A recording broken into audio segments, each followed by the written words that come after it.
আসসালামু আলাইকুম বন্ধুরা। আজকে চলুন আমরা একটু জাকাত নিয়ে কথা বলি। আজকে চিন্তা করলাম যে আমরা একটু জাকাত নিয়ে কথা বলি। অনেকেই আমরা জানি, উম আমরা নিয়মকানুন সবই জানি। কিন্তু তারপরেও দেখা যায় যে আমরা বিভিন্ন সময় জেনেও ঠিক ওইভাবে সঠিকভাবে পালন করতে পারি না বা করি না।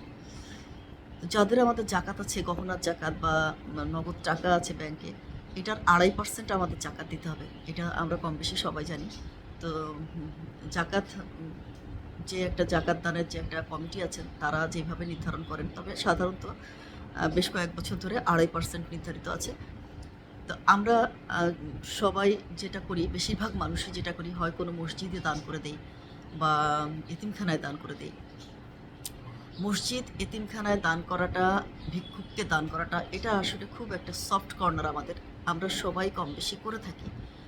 কিন্তু দেখা যায় একটা এতিমখানায় হয়তো একই গ্রামের ২০০ জন লোক দান করলেন বা ১০০ জন লোক দান করলেন। এই অনুদানের টাকা সম্পূর্ণ ওই এতিমরা পাচ্ছে কিনা, কিছু মিসইউজ হচ্ছে কিনা, বা হয়তো তাদের এতটা প্রয়োজন নেই, এটা আমাদের চিন্তা করে দেখতে হবে, প্রথম কথা।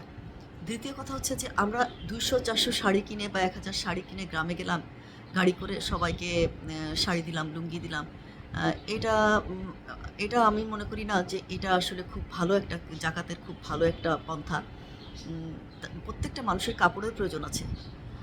আমাদের মৌলিক চাহিদার মধ্যে ২ নাম্বারে আছে বস্ত্র, হ্যাঁ? কাপড়ের প্রয়োজন আছে। কিন্তু আ শুধু কাপড় হলে তো হবে না। একজন মানুষ ৮টা ১০টা শাড়ি পেল। ৮টা ১০টা শাড়ি কিন্তু গ্রামের মানুষের লাগে না, হ্যাঁ? তাদের বছরে ২ টা কাপড় হলেই চলে। তো তারা কি করে যে বাকি কাপড়গুলি ওরা বিক্রি করে ফেলে। তো বাকি কাপড়গুলি যখন তারা বিক্রি করে ফেলে, তখন আ অন্য কাজও তো তাদের চালাতে হবে। সংসারের খাবার প্রয়োজন, সংসারে অন্যান্য প্রয়োজন আছে। তো আমরা যদি অ্যা অ্যা জাকাত দেওয়ার সময় এভাবে চিন্তা করি যে আমরা প্রতি বছর একটা পরিবারকে বা সামর্থ্য মতন ১০ টা পরিবারকে, যার যেরকম সামর্থ্য, স্বাবলম্বী করে দিব। তাহলে ওই পরিবারটাকে আর পরের বছর জাকাত দিতে হবে না। সেটা হতে পারে একটা রিক্সা কিনে দিলাম বা একটা ভ্যান কিনে দিলাম, একটা সেলাই মেশিন কিনে দিলাম বা একটা চায়ের দোকান করে দিলাম। এভাবে কিন্তু আমরা একটা পরিবারকে স্বাবলম্বী করে দিতে পারি। আচ্ছা, আরেকটা ব্যাপার হলো, আমরা কিন্তু সবাই গ্রাম থেকে উঠে এসেছি। আমাদের শিকড়ের কথা যদি চিন্তা করি, আমরা কিন্তু টুপ করে আকাশ থেকে পড়িনি। আমরা প্রত্যেকেই, আমাদের শিকড় কিন্তু গ্রামে। আমাদের বাপ-দাদারা বা তার পূর্বপুরুষ কিন্তু কৃষক ছিলেন।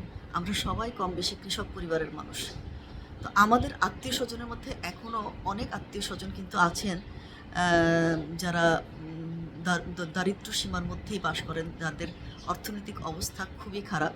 তো আমরা যদি এই মানুষগুলাকে খুঁজে বের করে এই মানুষগুলাকে সহায়তা করি, তাদের পাশে থাকি, তাদের কিন্তু হক সবার আগে। নিকট আত্মীয়, দুস্থ আত্মীয়, গরিব আত্মীয়র হক কিন্তু সবার আগে। তারা হয়তো লোক লজ্জার ভয়ে চাইতে পারে না বা হাত পাততে পারে না। এইটা বোঝার দায়িত্ব আমাদের। এটা আমরা নিজেরা বুঝে নিজেরাই তাদেরকে সাহায্যের জন্য এগিয়ে যাব। তো এইভাবে যদি আমরা জাকাতটা লোক দেখানোর জন্য না করে ভিতর থেকে একটু করে করি, তার জন্য আ যাদেরকে করব তারাও উপকৃত হবেন এবং আল্লাহ পাকও আল্লাহ পাকও খুশি হবেন এবং ওই ওই দানটা আল্লাহ পাক কবুল করে নিবেন। ইনশাআল্লাহ আ আমরাও তার জন্য সওয়াব পাবো। তো সবাই আশা করি একটু গভীরভাবে চিন্তা করে, হিসাব করে, তালিকা করে আমরা কাজগুলো করলে, সঠিকভাবে জাকাতগুলো ডিস্ট্রিবিউট করলে মনে হয় সম্ভব যে একটা করে পরিবারকে একটু করে এগিয়ে নিয়ে যাওয়া। ধন্যবাদ।